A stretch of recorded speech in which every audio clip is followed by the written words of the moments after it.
Hit TV YouTube channels లో మీ వ్యాపార ప్రకటనలకు మరియు ప్రమోషనల్ ఇంటర్వ్యూస్ కోసం వెంటనే సంప్రదించండి. హాయ్, ఇప్పుడు ఆంధ్రాకి మనం క్యాలెండర్ రెడీ చేయాలి. ఆంధ్రాకి 2 క్యాలెండర్లు రెడీ చేయాలి. ఒకటి ఏంటంటే చంద్రబాబు నాయుడు గారు వచ్చినాక ఆయన చేస్తున్న డెవలప్మెంట్, దానికోసం ఆయన చేస్తున్న శ్రమ, ఈ నెలలో ఇది చేస్తారు, ఈ నెలలో ఇది చేస్తారు, ఆయన పవన్ కళ్యాణ్ గారు ఏదైనా చేస్తారు అనేది ఒక క్యాలెండర్. ఇంకో క్యాలెండర్ ఒకటి రెడీ చేయాలి. ఇప్పుడు మొన్న వంశీ గారిని అరెస్ట్ చేశారు, మాజీ ఎమ్మెల్యేని అరెస్ట్ చేశారని ఏదో చెప్తున్నారు. చేశారా లేదా మళ్ళీ కన్ఫర్మేషన్స్ అయితే రాలేదు ఇంతవరకు. బట్ నాకు తెలిసినంత వరకు వంశీని అరెస్ట్ ఎప్పుడో ఒకప్పుడు చేస్తారు. అంటే కొడాలి నాన్ని చేస్తారు, రోజాని చేస్తారు, ఎప్పుడు చేస్తారు అనేది తెలియదు. నేను క్యాలెండర్ అంత అందుకే వీళ్ళందరికీ మార్క్ చేసి పెట్టుకోవాలి. మనం చేసుకుని పలానప్పుడు పలానా వాళ్ళని అరెస్ట్ చేస్తారని. సో ప్రాబ్లీ అర్జెంటుగా త్వరలోనే మన క్యాలెండర్స్ వస్తాయి. ఎవరెవరు అరెస్ట్ అవుతారో ఏమవుతారో చూడాలి. సో ఈ అరెస్టుల క్యాలెండర్తో పాటు ఇటు డెవలప్మెంట్ క్యాలెండర్ ఉంటుందా, ఓన్లీ ఇక్కడ ఆగిపోయి ఇది ఆగిపోతుందా, లేకపోతే ఇది జరిగి ఇది లీగల్ ప్రొసీజర్ జరుగుతుందా, ఈ రెండు తెలీదు. చూద్దాం ఏం జరుగుతుందో. మొత్తం 2 నెలలకే మనం వీటన్నిటి మీద అక్కర్లేదు. బట్ ఈ ప్రొసీజర్ చాలా హెవీ స్పీడ్గా జరుగుతుంది కాబట్టి కొంతవరకు డైవర్సిటీ ఉంటుంది. సో ఇక్కడికి వచ్చేటప్పటికి ఆల్రెడీ ఆయన 6 సూత్రాలకి కొన్ని చేయలేము, అది నేను ఎప్పుడో చెప్పాను. చేయలేరు వాళ్ళు, చెయ్యక్కర్లేదు కూడా నా ఉద్దేశంలో. ఎందుకంటే ప్రతిదీ చెప్పిందల్లా చేయాలని రూల్ ఎక్కడ లేదు. చెప్పింది ఆ ప్రభుత్వం పరిమితుల్లో ఉండగలిగితేనే చేయాలి. దానివల్ల లేకపోయినందువల్ల వచ్చే నష్టాలు ఏం లేవు. మనకి ఏదో అత్యుత్సాహంతో ఎలక్షన్ టైంలో మనం చాలా చెప్తూ ఉంటాం, చేయవచ్చు. ఇంతవరకు దేశంలో ఎవరూ చేయలేదు. ఇవాళ చంద్రబాబు నాయుడు గారే చేయలేదని కొత్తగా మనం ఏలుబెట్టి చూపెట్టక్కర్లేదు. చంద్రబాబు నాయుడు గారైనా పవన్ కళ్యాణ్ గారైనా ఎవరైనా కానీ చేశారా చేయలేదనేది పెద్ద ఇంపార్టెంట్ కాదు. బట్ వాళ్ళు చెప్పిన అభివృద్ధితో పాటు సంపదను పెంచుతూ ఉన్నారు. అది చేస్తున్నారా లేదా అని చూడాలి. అంతేగాని వాళ్ళు చెప్పిన 6 సూత్రాల్లో పంచుతున్నారా లేదా. ముందు ఇది అభివృద్ధి జరిగి డబ్బులు వస్తే కదా మనకి పంచుతానికి వచ్చేది. ఏమీ లేకుండా పంచలేదని హడావిడి చేస్తే లేదు. బట్ ఆల్రెడీ పెన్షన్స్ అయినా సరిగ్గానే ఇచ్చారని చెప్తున్నారు. సో వాళ్ళు చేసేది వాళ్ళు చేస్తారు. బట్ ఈ పగ సాధింపుతో పాటుగా ఇది కూడా కంటిన్యూస్గా జరగాలి అనేది నా కోరిక. చేస్తారని అనుకుంటున్నాను. చూద్దాం. ఎప్పుడైతే సీఎంగా ఉన్నారో వాళ్ళ వెనక ఒక బ్యాచ్ ఉండేది ఆపోజిషన్. అప్పుడు టీడీపీ గురించి దురుసుగా ఎవరైతే మాట్లాడతారో, కొడాలి నాన్నగారు కానివ్వండి, వంశీ గారు కానీ, రోజా గారు కానివ్వండి, ఇంకా చెప్పుకుంటూ పోతే ఒక 6-7 మెంబర్స్ ఒక బ్యాచ్ ఉన్నవారు.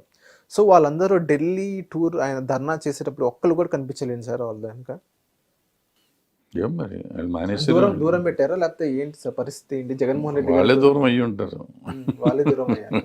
తెలియదు, నాకు తెలియదు, నాకు అసలు ఐడియా లేదు. మీరు చెప్పేదాకా నేను అబ్జర్వ్ కూడా చేయలేదు. మేము అబ్జర్వ్ చేసింది ఏంటంటే ఎవరైతే దురుసుగా మాట్లాడారో చంద్రబాబు నాయుడు గురించి, ఈవెన్ కొడాలి నాని, అంబటి రాంబాబు ఉన్నట్టున్నాడు. అంబటి రాంబాబు ఒక్కడే ఉన్నారు. కొడాలి నాని గారు కానివ్వండి, వల్లభనేని వంశీ గారు కానివ్వండి, రోజా గారు కానివ్వండి, ఇంకా చెప్పుకుంటూ పోతే చాలా మంది ఉన్నారు. కొంతమంది ఎమ్మెల్యేస్, మంత్రి జోగి రమేష్ గారు కానివ్వండి. సో వాళ్ళందరూ అక్కడ కనిపించని పరిస్థితి. సో ఆ సిచ్యువేషన్ ఎందుకు వచ్చింది? జగన్మోహన్ రెడ్డి గారు అన్ని దూరం పెట్టారా లేకపోతే వీళ్ళే దూరం అయ్యారా సర్టెన్ ఎమ్మెల్యేస్? అందరూ పదవులు ఉంటే వచ్చేవాళ్ళమ్మా, పవర్లో ఉంటే వచ్చేవారు. పవర్లో లేరు, అది కూడా నికృష్టమైన స్టేజ్లో ఉన్నారు. ఈ స్టేజ్లో ఉన్న వాళ్ళకి వెళ్ళి ఏం చేస్తారు? డబ్బులు దానికి పెట్రోల్ దానిప్పుడు ఢిల్లీ వెళ్ళాలంటే ఒక్కొక్కళ్ళకి మళ్ళీ టికెట్, ఇంతకుముందు గవర్నమెంట్ టికెట్లు ఇచ్చేది, ఇప్పుడు సొంత డబ్బులతో వెళ్ళాలి. ఎందుకు పెట్టుకుంటుంది పార్టీ? పెట్టుకోరు. ఇది పార్టీలోనే సొంతమే కదబ్బా, జేబులో చంద్రబాబు నాయుడు గారి పార్టీకి చంద్రబాబు నాయుడు గారు పెట్టాలి, జగన్మోహన్ రెడ్డి గారు పెట్టాలి, పవన్ కళ్యాణ్ గారు పెట్టాలి. అంతేగాని ఈ పార్టీలు అంటే వీళ్ళేగా పార్టీ అంటే నాయకులు వాళ్ళే, రాజ్యం వాళ్ళదే కదా. సో సార్ ఇది విజయసాయి రెడ్డి గారి ఇష్యూ ఏదైతే ఉందో, శాంతి అనే సంథింగ్ ఏదైతే డిఎన్ఏ టెస్ట్ ఏదైతే చేయించాలి ఏదేదో అంటున్నారు, ఆ ఇష్యూ చూసారా సార్ మీరు? ఇప్పుడు మనం చదువుకుని ఒక స్టేజ్లో ఉన్నాం, సమాజంలో ఒక స్థాయిలో ఉన్నాం కదా. మనం ఈ అమ్మాయిల సంగతి లేకపోతే ఇల్లీగల్ కాంటాక్ట్ల సంగతి మాట్లాడే స్టేజ్లో ఉన్నాం మనం. అవసరమా? వాళ్ళకి సిగ్గు లేకపోతే మనకన్నా ఉండాలి కదా. ఈ సోషల్ మీడియాలో దీని గురించి ఎక్కువగా మాట్లాడుతాం. ఇప్పుడు ఈ ఇల్లీగల్ కాంటాక్ట్స్ ఇది కానీ ఇంకోటి కానీ 2 ఉన్నాయి, జరుగుతున్నాయి, ఎక్కువ మీడియాలో జరుగుతున్నాయి. ఈ రెండిట్లోనూ అమ్మాయిలు ముద్దాయిలు. ఈ కేసుల్లో కాదు, వేరే కేసుల్లో. ఒక అమ్మాయి ఏమో డ్రగ్ కేసులో ముద్దాయిగా ఉంది, ఒక అమ్మాయి ఏమో ఈ కరప్షన్ కేసులో ఉంది. అవి చాలా సీరియస్ ఇష్యూస్. ఒకటేమో రాష్ట్రం సొమ్ము తినేసినట్టు, అది నిజమైతే. ఒకటేమో ప్రజల ఆరోగ్యంతో ఆడుకున్నట్టు, అది నిజమైతే. ఈ రెండిటికి చాలా ఇంపార్టెంట్ కేసులు రాష్ట్రాన్ని గురించి మనం మాట్లాడాల్సిన విషయం ఉన్న కేసులు. అవి రెండింటిని గురించి వదిలేసి ఎవరెవరితో ఇల్లీగల్ సంబంధాలు ఉన్నాయి, ఎవరెవరితో ఏముంది, ఎవరెవరితో పడుకుంటున్నారు, ఇయ్యా మనం మాట్లాడుకుంటున్నాం. ఎంత దిగజారిపోయినప్పుడు మనం ఈ మీడియాలో ఉండాలా, అది ఆలోచించుకోవాలి మనం. సార్ ఇంకోటి ఏంటంటే ఇప్పుడు 2014 నుంచి 19 దాకా చంద్రబాబు నాయుడు గారు పరిపాలించారు ఆంధ్ర రాష్ట్రానికి. 2019 నుంచి 24 దాకా జగన్మోహన్ రెడ్డి గారు పరిపాలించారు. చంద్రబాబు నాయుడు గారు ఉన్నప్పుడు ఆంధ్ర రాష్ట్రం ఓకే, గవర్నమెంట్ ఎంప్లాయీస్కి కరెక్ట్ టైంకి జీతాలు ఇచ్చే పరిస్థితి కూడా ఉంది. అప్పుడు వాళ్ళ పార్లమెంట్ ఎంపీస్ పార్లమెంట్కి వెళ్ళి మాకు హెల్ప్ చేయండి, జీతాలు కూడా ఇవ్వని పరిస్థితిలో ఉన్నాం. అలా ఎవ్వరు అడగల. టైం టు టైం జీతాలు అనేది ఇస్తున్నారు. ఈవెన్ రోడ్ కాంట్రాక్టర్స్ కూడా వాళ్ళ డబ్బులు అనేది నిధులను విడుదల చేస్తున్నారు. వేరే జగన్మోహన్ రెడ్డి గారి దగ్గరకు వస్తే సో జీతాలు ఇవ్వని పరిస్థితి, అండ్ జీతాలు కూడా టైంకి ఇవ్వని పరిస్థితి. అండ్ ఈవెన్ మొన్న లాస్ట్ ఒక 3 months ఎలక్షన్కి ముందు మనం చూసుకున్నట్లయితే అన్ని హాస్పిటల్స్ కూడా ఆరోగ్యశ్రీ అనేది మేము బంద్ చేస్తున్నాము, ఎందుకంటే మాకు నిధులు అనేది ఒక 6 to 7 months నుంచి మాకు ఇవ్వట్లేదు. 1800 కోట్లు 2000 కోట్లు సంథింగ్ వాళ్ళు ఇష్యూ జారీ చేశారు. సో జగన్మోహన్ రెడ్డి గారు ప్రజల గురించి అంత మంచిగా చూసుకునే వ్యక్తి, వాళ్ళ ఆరోగ్యం గురించి అంత మంచిగా చూసుకునే వ్యక్తి, ఇలాంటి ఈ సిచ్యువేషన్ ఎందుకు వచ్చిందంటారు? అంటే మనం ఎంతసేపు జగన్మోహన్ రెడ్డిని బ్లేమ్ చేద్దాం అనుకోవటం అంటే 2014 నుంచి 19 వరకు కూడా సేమ్ థింగ్ జరిగింది. 14 నుంచి 19 వరకు కూడా కాంట్రాక్టుల బిల్ లాస్ట్ 1 year బిల్స్ ఇవ్వకుండానే వెళ్ళిపోయారు ఆ గవర్నమెంట్. 14 నుంచి 19 వరకు ఆరోగ్యశ్రీ అసలు లేదు, టోటల్గా ఆల్మోస్ట్ లేదు, అది చాలా చచ్చిపోయింది. వీళ్ళు వచ్చినాక దాన్ని రివైవ్ చేశారు. వాళ్ళు అన్న క్యాంటీన్లు ఉంచారు, వీళ్ళు అన్న క్యాంటీన్లు తీశారు. కొన్ని వాళ్ళు ఉంచారు, కొన్ని వీళ్ళు తీశారు, కొన్ని వాళ్ళు ఉంచారు, కొన్ని తీశారు. ఎవళ్ళ రాజకీయ అవసరాల కోసం వాళ్ళు చేసుకున్నారు. సో ఈ నెల జీతాలు ఇవ్వలేదు అనేది టైంకి ఇవ్వలేదు, కానీ ఇచ్చారు. వీళ్ళు కూడా ఇవ్వటం ఇచ్చారు, టైంకి ఇవ్వలేదు. ఒక రోజు లేట్, వారం రోజులు లేటు, 10 రోజులు లేటు చేసి ఉంటారు. సో అది ఇంపార్టెంట్ కాదు. బట్ వీళ్ళు ఏంటంటే సరైన పాలన చేశారా లేదా. ఇప్పుడు కొంప మునిగేది ఏంటి, 1వ తారీఖు ఇచ్చే జీతం 10వ తారీఖు ఇస్తే కొంపేం మనగదు. బట్ పాలనే సరిగ్గా లేనప్పుడు అది కూడా తప్పుగా కనపడుతుంది అనమాట.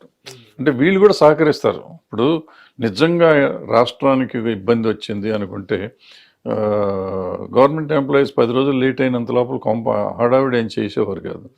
వీళ్ళు రాష్ట్రాన్ని కూడా తప్పు చేస్తున్నారు, ఇది కూడా తప్పు చేస్తున్నారు అనేసరికి కమోషన్ ఎక్కువ వచ్చింది. ఓకే సార్, నిన్న అసెంబ్లీలో 2 బిల్లులు తీసుకొచ్చారు. ల్యాండ్ టైటిలింగ్ యాక్ట్ అని, అది కీలకంగా పాత్ర పోషించింది కూటమి ప్రభుత్వానికి, దాన్ని రద్దు చేయడం ఒకటి.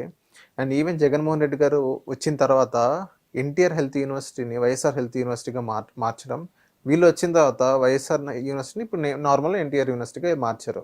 సో జగన్మోహన్ రెడ్డి గారు పేరు మార్చడం ఎంతవరకు కరెక్ట్ అంటారు? తప్పు, అప్పుడే చెప్పాం కదా, దుర్మార్గం అది.